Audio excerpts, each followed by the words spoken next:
Serius, susah nak berhenti. Ada nasihat tak untuk saya? Kalau kau nak tahu, aku sebenarnya dah 3 kali juga berhenti, lepas tu gagal, ulang-ulang lah. So aku faham lah apa yang kau rasa kan.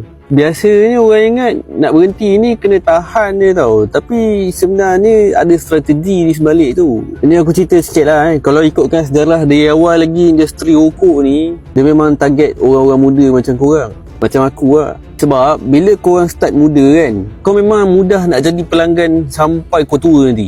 Sebab nikotin tu dia memang dibuat untuk buat korang rasa nak repeat hari-hari lah. Jadi bila kau cuba berhenti, otak kau ni akan refuse tau. Dia akan protes. Dia bukan sebab korang lemah ke apa. Memang sistem tu dah buat kau susah nak berhenti. Jadi kau buat benda ni aku bagi tahu. Pertama, kau memang kena hadap waktu yang paling susah dulu untuk lawan ketagihan tu tau. Maksudnya time lepas makan, tengah lepak ke, dalam toilet tengah berak.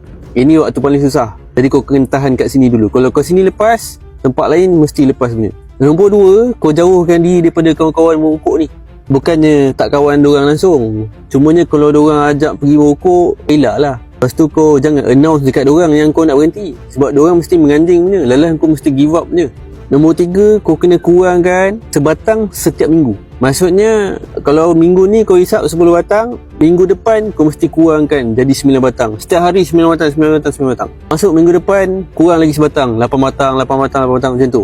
Slow-slow. Lepas tu kena buat track record biar kau nampak kau punya progress tau. Minggu pertama berapa batang kau hisap daripada Isnin sampai hari Ahad. Minggu kedua berapa batang kau hisap Isnin sampai Ahad. Nombor 4, kena ubah kau punya mindset lah. Kau kena bisik dalam hati kau, aku dah berhenti. Bukan aku cuba berhenti tau. Setiap kali craving datang, kau kena cakap macam tu dalam hati, aku dah berhenti. Nanti kau tengok dia banyak ubah tau. Serius, benda ni kecil je, tapi kalau kau buat, InsyaAllah jadi.